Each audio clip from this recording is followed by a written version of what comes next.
다 찾으셨으면 우리 하나님의 말씀을 함께 읽겠습니다. 너희는 이제 가만히 서서 여호와께서 너희 목전에서 행하시는 이 큰 일을 보라. 오늘을 밀 베는 때가 아니냐.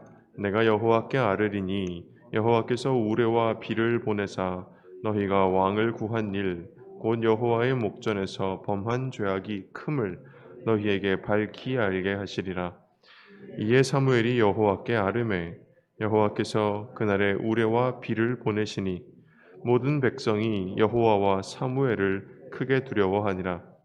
모든 백성이 사무엘에게 이르되 당신의 종들을 위하여 당신의 하나님 여호와께 기도하여 우리가 죽지 않게 하소서. 우리가 우리의 모든 죄에 왕을 구하는 악을 더하였나이다. 사무엘이 백성에게 이르되 두려워하지 말라. 너희가 과연 이 모든 악을 행하였으나 여호와를 따르는 데에서 돌아서지 말고 오직 너희의 마음을 다하여 여호와를 섬기라. 돌아서서 유익하게도 못하며 구원하지도 못하는 헛된 것을 따르지 말라. 그들은 헛되니라. 여호와께서는 너희를 자기 백성으로 삼으신 것을 기뻐하셨으므로 여호와께서는 그의 크신 이름을 위해서라도 자기 백성을 버리지 아니하실 것이요 나는 너희를 위하여 기도하기를 쉬는 죄를 여호와 앞에 결단코 범하지 아니하고 선하고 의로운 길을 너희에게 가르칠 것인즉 너희는 여호와께서 너희를 위하여 행하신 그 큰 일을 생각하여 오직 그를 경외하며 너희의 마음을 다하여 진실히 섬기라. 만일 너희가 여전히 악을 행하면 너희와 너희 왕이 다 멸망하리라. 아멘. 참 좋으신 우리 주님의 은총과 평강이 이 새벽 하나님 앞에 나온 모든 분들과 함께 하시기를 빕니다. 어제의 본문에서 이어지는 말씀을 오늘 우리는 계속 읽고 있습니다.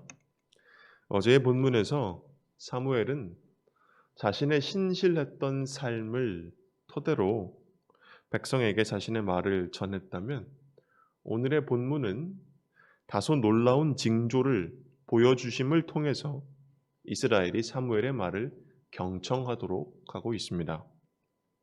오늘 본문 말씀 16절부터 18절의 말씀을 제가 읽어보겠습니다. 너희는 이제 가만히 서서 여호와께서 너희 목전에서 행하시는 이 큰 일을 보라. 오늘은 밀 베는 때가 아니냐.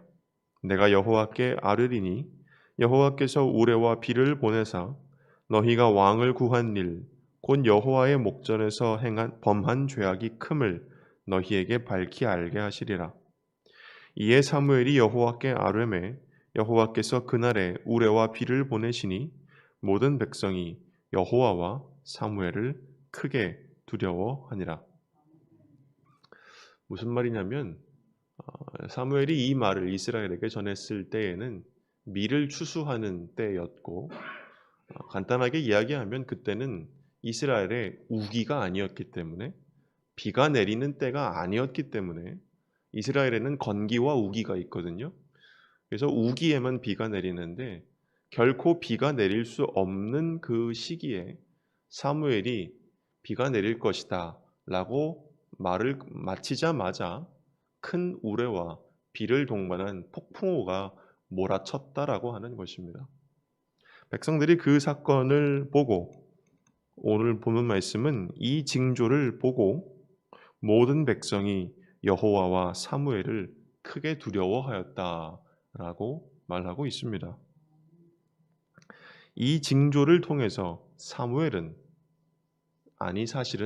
사무엘을 통해서 하나님은 이스라엘 백성들 가운데에 하나님을 향한 두려움을 일깨우고 있습니다. 다른 말로 하면 경외의 감각 또는 경외감이라고 할 수 있는 것이 이스라엘 백성들 가운데서 다시 살아나고 있다라고 할 수 있겠습니다. 경외감이란 것은 무엇일까요? 나보다 더 큰 존재가 있다는 사실 앞에서 인간이 자신의 작음을 확인할 때에 느껴지는 거룩한 두려움의 감정이라고 할 수 있겠습니다. 이 경외감의 감정은 인간을 마비시키기보다는 도리어 인간이 매 순간 그 경외감으로 인하여 자기 자신을 성찰하게 만들고 스스로의 행동을 삼가게 하고 조심스럽게 하고 신중하게 합니다. 하나님을 향한 우리의 신앙에서 회복되어야 하는 것이 바로 크신 하나님을 향한 경외의 감정이다 라고 할 수 있겠습니다. 신앙을 가졌다라고 하면서도 아집과 독선에 사로잡혀서 누군가가 자신의 욕망을 위해 거침없이 내달리고 있다면 그는 바로 이러한 경외감을 상실하였기 때문이다 라고 우리는 볼 수 있습니다. 경외감을 상실할 때에 더 크신 하나님이 계심을, 그분 앞에서 내가 살아가고 있음을, 그분 앞에 있는 내가 너무나도 작은 존재임을 자각하는 것이 사라질 때에 인간은 하찮은 것에 자기 자신을 내다 팔아 버리기 마련이고, 바로 그것이 인간의 삶을 파탄에 이르게 만드는 것입니다. 왕을 세운 이스라엘이 바로 이러한 위험에 빠져 있었고, 거기에서 그들을 건지기 위하여 사무엘은 하나님을 향한 경외감을 이스라엘에게 일깨워주고 있었던 것입니다. 그렇기 때문에 바로 이러한 경외감을 회복하였기 때문에 비로소 이스라엘은 하나님의 음성을 귀담아 들을 수 있게 되었습니다. 그렇다면 오늘 본문 말씀에서 하나님은 어떤 분이신지를 함께 살펴보겠습니다. 함께 읽어보겠습니다. 하나님은 자기 백성이 된 사람들을 기뻐하시고 그들을 결코 버리지 아니하십니다. 아멘. 하나님을 향한 경외감을 이스라엘이 회복하였을 때에 이스라엘은 비로소 이렇게 말할 수 있었습니다.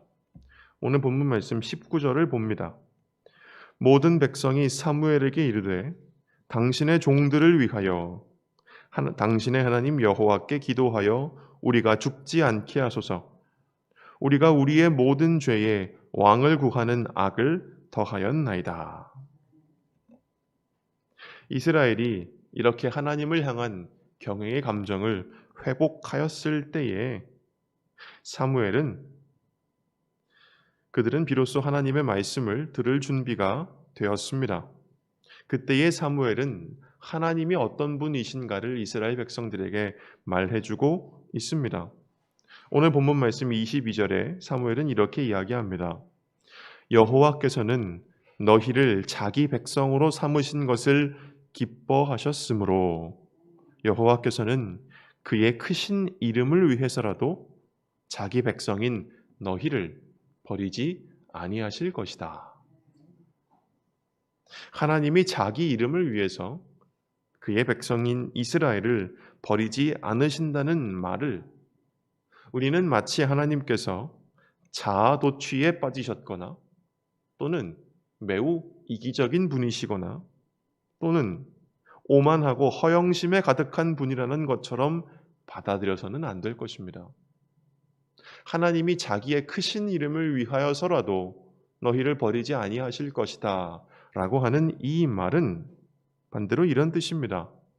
하나님이 그의 백성 이스라엘을 결코 버리지 아니하심을 볼 때에 너희는 그분의 크신 이름을, 그 크신 이름이 드러나는 것을 보게 될 것이다 라고 하는 것입니다. 하나님이 그의 백성 이스라엘을 버리지 아니하신다는 사실을 발견할 때에 누구나 하나님이 어떤 분이신지를 알게 될 것이라는 말입니다. 그러면 하나님은 어떤 분이십니까? 하나님은 이제까지 이스라엘을 곤경에서 건지신 구원자이셨고, 하나님은 자기 백성을 다함없이 사랑하시는 사랑의 하나님이시라는 말입니다. 바로 이것을 너희가 알게 될 것이다. 너희를 포기하지 않으시는 것을 볼 때에 너희는 그분의 크신 이름을 깨닫게 될 것이다 라고 하는 말입니다. 여지껏 사무엘이 하나님을 기억하라라고 말하면서 했던 말이 무엇입니까? 하나님께서는 지난 날에 너희의 조상들을 구원하셨던 것처럼 오늘 너희를 그와 같이 구원하신다는 것 아니었습니까? 비록 이스라엘은 하나님을 저버리고 인간 왕을 세웠을지언정 하나님은 그 반항심에 개의치 아니하시고 너희를 자기 백성으로 삼으신 것을 여전히 기뻐하신다는 것이었습니다. 이것이 바로 하나님의 헤세드라고 할 수 있습니다. 하나님의 헤세드는 무엇입니까? 그것은 바로 그분의 한결같은 사랑, 변함없는 사랑, 다함없는 사랑, 포기하지 않는 사랑입니다. 하나님의 이러한 사랑 위에 너희의 삶이 서 있다라고 하는 것을 사무엘은 일깨워주고 있는 것입니다. 그렇다면 하나님이 이런 분이심을 알 때에 오늘 본문 말씀이 우리에게 주시는 요구는 무엇입니까? 우리 함께 읽어보겠습니다.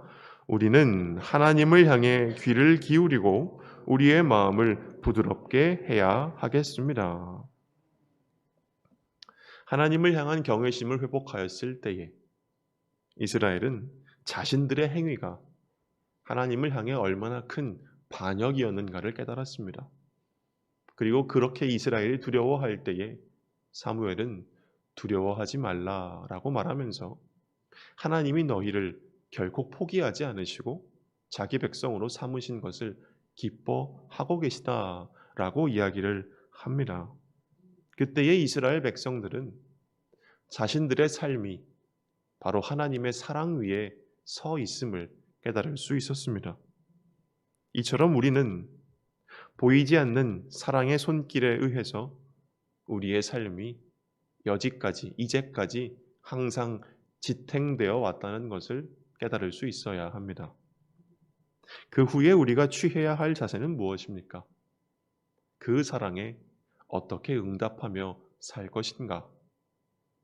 우리의 남은 삶 전체가 어떻게 하나님의 사랑에 대한 응답이 될 수 있을 것인가? 우리는 바로 이것을 고민해야 하는 것입니다. 그러면서 우리는 사무엘의 말씀을 기억해야 할 것입니다. 오늘 본문 말씀 20절과 21절에서 사무엘은 이렇게 이야기합니다. 여호와를 따르는 데에서 돌아서지 말고 오직 너희의 마음을 다하여 여호와를 섬기라. 돌아서서 유익하게도 못하며 구원하지도 못하는 헛된 것을 따르지 말라. 그들은 헛되니라. 그리고 24절과 25절에서 사무엘은 계속해서 이렇게 이야기합니다. 너희는 여호와께서 너희를 위하여 행하신 그 큰 일을 생각하여 오직 그를 경외하며 너희의 마음을 다하여 진실이 섬기라. 만일 너희가 여전히 악을 행하면 너희와 너희 왕이 다 멸망하리라. 그리고 마지막으로 사무엘은 이렇게 이야기하는 것을 볼 수 있습니다. 본문 말씀 23절을 제가 읽어보겠습니다. 나는 너희를 위하여 기도하기를 쉬는 죄를 여호와 앞에 결단코 범하지 아니하고 선하고 의로운 길을 너희에게 가르칠 것이다. 무슨 말입니까? 말을 하면 좀 들어라. 엄마가 아들들에게 얘기하듯이, 엄마가 딸들에게 얘기하듯이 말을 하면 좀 들어라. 이스라엘이여, 하나님의 말씀을 이제 귀담아 들어라 라고 사무엘은 이야기하는 것입니다. 중요한 것은 하나님의 마음과 뜻이 무엇인지를 살피려고 하는 그 하나님을 들으려고 하는 마음입니다. 하나님을 들으려고 하는 마음이 있을 때에 우리의 마음은 부드러워질 수 있습니다. 우리의 마음이 부드러워질 때에 우리는 하나님의 말씀을 받아들일 수가 있고 그때에 우리는 하나님을 경외하며 하나님을 섬기고 하나님을 순종할 수 있습니다. 오늘 우리는 어떤 마음으로 하나님 앞에 서 있습니까?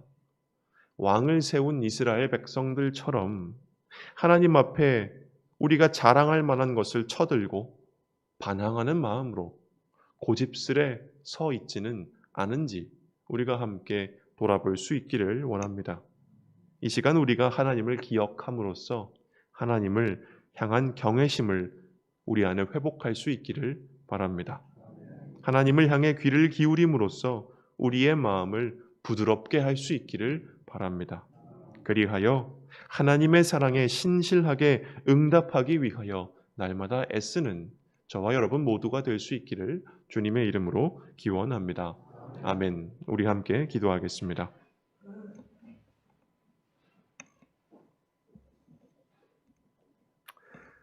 사랑과 은혜가 풍성하신 하나님 아버지, 이 바쁘고 분주하고 어려움 많은 이 삶을 살아가면서 우리 영혼이 연약하여 우리의 마음이 완악하여 우리는 하나님을 잊고 살기가 일쑤였습니다. 하나님, 우리를 용서하여 주시옵소서. 우리 안에 잊어버렸던 하나님을 향한 기억을 회복시켜 주시옵시고 우리가 날마다 하나님의 사랑의 손길을 기억하면서 하나님이 이 앞에 계심을 우리가 예민하게 받아들이면서 그 앞에서 우리가 얼마나 작은 존재인지 깨닫게 하시고 우리가 하나님을 향한 우리의 경외하는 마음이 다시 우리 안에서 되살아날 수 있도록 주여 우리에게 은총을 베풀어 주시옵소서. 우리가 하나님을 떠나 어디로 가며 또 우리가 하나님을 떠나 어떻게 살 수 있겠습니까? 우리가 어찌하여 하나님 앞에서 방자히 행할 수 있겠습니까?